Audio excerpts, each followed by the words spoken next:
Motorola edge 60 എന്ന പുതിയൊരു smart phone ഇപ്പം ഇന്ത്യൻ മാർക്കറ്റിൽ ലോഞ്ച് ചെയ്തിട്ടുണ്ട്. ഈ ഒരു സ്മാർട്ട് ഫോൺ 26,000 രൂപ പ്രൈസ് റേഞ്ചിലായിട്ടാണ് വരുന്നത്. ഈ ഒരു വീഡിയോയിൽ നമ്മൾ നോക്കാൻ പോകുന്നത് മോട്ടറോള എഡ്ജ് 60 എന്നുള്ള സ്മാർട്ട് ഫോണിനെ പറ്റിയിട്ടാണ്. പിന്നെ വീഡിയോ തുടങ്ങുന്നതിന് മുമ്പ് പറയാനുള്ളൊരു കാര്യം എന്താ വെച്ചാൽ, ഇതുപോലെ നിങ്ങളുടെ സ്വന്തം ഫോട്ടോ അല്ലെങ്കിൽ നിങ്ങൾക്ക് ഇഷ്ടപ്പെട്ട ഡിസൈൻ പ്രിന്റ് ചെയ്തിട്ടുള്ള മൊബൈൽ കേസുകൾ അഫോർഡബിൾ ആയിട്ടുള്ള പ്രൈസ് റേഞ്ചിൽ വേണം എന്നുണ്ടെങ്കിൽ ഇവിടെ ഒരു വാട്സപ്പ് നമ്പർ കൊടുക്കുന്നുണ്ട്. താഴെ ഡിസ്ക്രിപ്ഷനിലും കമന്റ് ബോക്സിലും ആ ഒരു വാട്സപ്പ് നമ്പർ കാണാം, നിങ്ങൾക്ക് കോൺടാക്ട് ചെയ്യാവുന്നതാണ്. ഇപ്പം നമ്മൾ ആദ്യം ഇതിൻ്റെ ഫീച്ചേഴ്സും കാര്യങ്ങളൊക്കെ നോക്കുകയാണെന്നുണ്ടെങ്കിൽ ഡിസ്പ്ലേയുടെ കാര്യത്തിൽ 6.6 ഇഞ്ചിൻ്റെ 1.5K റെസൊല്യൂഷനിൽ വരുന്ന OLED ഡിസ്പ്ലേ ആണ് വരുന്നത്. കോഡ് കൗഡ് ഡിസ്പ്ലേ ഒക്കെ ഇതിൽ വരുന്നുണ്ട്.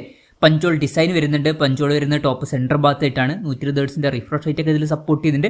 300 ഹെർട്സിൻ്റെ ടച്ച് സാമ്പിളിംഗ് റേറ്റും വരുന്നുണ്ട്. പിന്നെ ഏകദേശം 96.32% സ്ക്രീൻ ടു ബോഡി റേഷ്യോ വരുന്നുണ്ട്. 10-bit ഡിസ്പ്ലേ പോലുള്ള ഫീച്ചേഴ്സ് ഒക്കെ വരുന്നുണ്ട്. പീക്ക് ബ്രൈറ്റ്നസ് 4500 നിറ്റ്സ് വരെ വരുന്നുണ്ട്. ഗൊറില്ല ഗ്ലാസ് 7യുടെ പ്രൊട്ടക്ഷനും ഇതിൽ വരുന്നുണ്ട്. ഇനി പെർഫോമൻസ് സൈഡിലോട്ട് വരികയാണെന്നുണ്ടെങ്കിൽ MediaTek Dimensity 7400 എന്ന പ്രോസസ്സറാണ് ഇതിൽ കൊടുത്തിരിക്കുന്നത്. പിന്നെ ഇതിൽ LPDDR4Xന്റെ റാമും UFS 2.2 സ്റ്റോറേജ് ടൈപ്പ് വരുന്നുള്ളൂ. 5G സപ്പോർട്ടൊക്കെ ഉണ്ട്. 11ഓളം 5G ബാൻഡ്സ് വരുന്നുണ്ട്. പിന്നെ ബേസ് വേരിയന്റിൽ തന്നെ 12 GB റാമും 256 GB ഇന്റേണലൊക്കെ വരുന്നുണ്ട്. ഇതുകൂടാതെ വെർച്വൽ റാം എന്നുള്ള ഫീച്ചറും വരുന്നുണ്ട്. അതായത് എക്സ്ട്രാ റാം വേണ്ട സമയത്ത് ഇന്റേണൽ മെമ്മറിയിൽ നിന്ന് കുറച്ച് മെമ്മറി എടുത്തിട്ട് അത് റാമായിട്ട് യൂസ് ചെയ്യുന്നതായിരിക്കും. അങ്ങനെ 12 GB റാം വരെ എക്സ്ട്രാ നമുക്ക് വേറെ ലഭിക്കുന്നതായിരിക്കും. മെമ്മറി എക്സ്പാൻഡ് ചെയ്യണമെന്നുണ്ടെങ്കിൽ ഹൈബ്രിഡ് സിൻസിലോട്ടൊക്കെ ഇതിൽ വരുന്നുണ്ട്. പിന്നെ സ്റ്റീരിയോ സ്പീക്കേഴ്സ് വരുന്നുണ്ട്. ഡോൾബി അറ്റ്മോസിന്റെ സൗണ്ടൊക്കെ ഇതിൽ സപ്പോർട്ട് ചെയ്യുന്നുണ്ട്. സോഫ്റ്റ്വെയറിന്റെ കാര്യത്തിൽ ആൻഡ്രോയിഡ് 15 ബേസ് ആയിട്ടുള്ള HelloU സോഫ്റ്റ്വെയർ ആണ് ഇതിൽ വരുന്നത്. 3 കൊല്ലത്തെ OS അപ്ഡേറ്റും 4 കൊല്ലത്തെ സെക്യൂരിറ്റി അപ്ഡേറ്റ്സും കാര്യങ്ങളൊക്കെ വരുന്നുണ്ട്. ഇനി ക്യാമറ സൈഡിലോട്ട് വരികയാണെന്നുണ്ടെങ്കിൽ ഫോണിന്റെ പിന്നിൽ ട്രിപ്പിൾ ക്യാമറ സെറ്റപ്പാണ് വരുന്നത്. 50 മെഗാ പിക്സലിന്റെ 1.88 അപ്പേഴ്സിൽ വരുന്ന മെയിൻ ക്യാമറ സെൻസറാണ് ഇതിൽ വരുന്നത്. ഇത് സോണി LYT700Cയുടെ സെൻസറാണ്. OSന്റെ സപ്പോർട്ട് വരുന്നുണ്ട്. 50 മെഗാ പിക്സലിന്റെ f2.0 അപ്പേഴ്സിൽ വരുന്ന അൾട്രാ വൈഡ് ആംഗിൾ ലെൻസും ഇതിൽ കൊടുത്തിട്ടുണ്ട്. ഇത് കൂടാതെ 10 മെഗാ പിക്സലിന്റെ f2.0 അപ്പേഴ്സിൽ വരുന്ന ഒരു ടെലിഫോട്ടോ ലെൻസും വരുന്നുണ്ട്.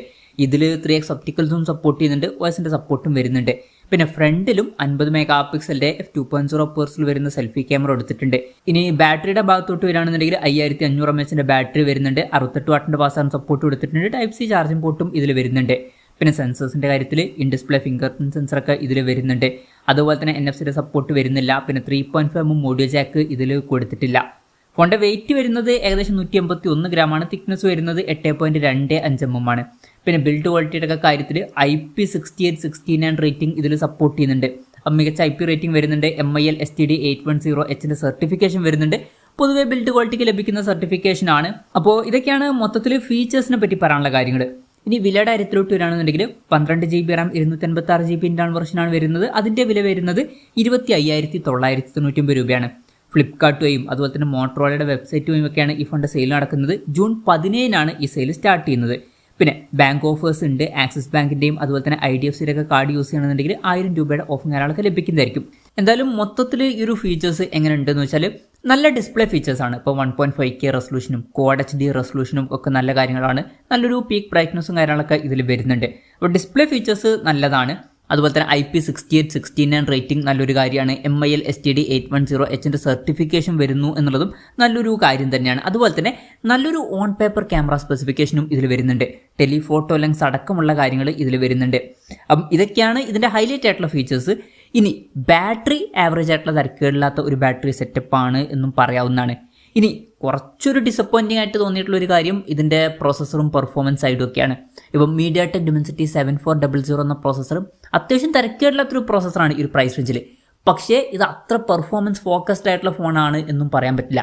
ഇപ്പം ഈ ഒരു പ്രൈസ് റേഞ്ചിൽ നിങ്ങൾ പെർഫോമൻസ് ഫോക്കസ്ഡ് ആയിട്ടുള്ള ഒരു ഫോണൊക്കെയാണ് നോക്കുന്നതെന്നുണ്ടെങ്കിൽ ഇപ്പം ഈ ഒരു പ്രൈസ് റേഞ്ചിൽ സ്നാപ്ഡ്രാഗൺ 8S Gen 3 അതുപോലെ തന്നെ MediaTek Dimensity 8400 Ultra ഇതുപോലുള്ള പ്രോസസ്സറുമായിട്ട് വരുന്ന ഫോണുകളൊക്കെ വരുന്നുണ്ട്. ഈ ഒരു പ്രൈസ് റേഞ്ചിൽ എന്നല്ല, ഇതിലും കുറഞ്ഞ പ്രൈസ് റേഞ്ചിൽ നമുക്ക് ആ പ്രോസസ്സറുമായിട്ട് വരുന്ന ഫോണുകളൊക്കെ കിട്ടുന്നുണ്ട്.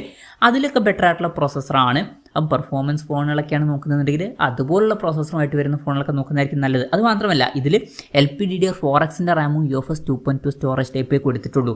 ഇപ്പം ഈ ഒരു പ്രൈസ് റേഞ്ചിൽ വരുന്ന ഒരു ഫോണിലൊക്കെ നമ്മൾ മിനിമം LPDDR5ന്റെ റാമും UFS 3.1 സ്റ്റോറേജ് ടൈപ്പും എക്സ്പെക്ട് ചെയ്യുന്നുണ്ട്.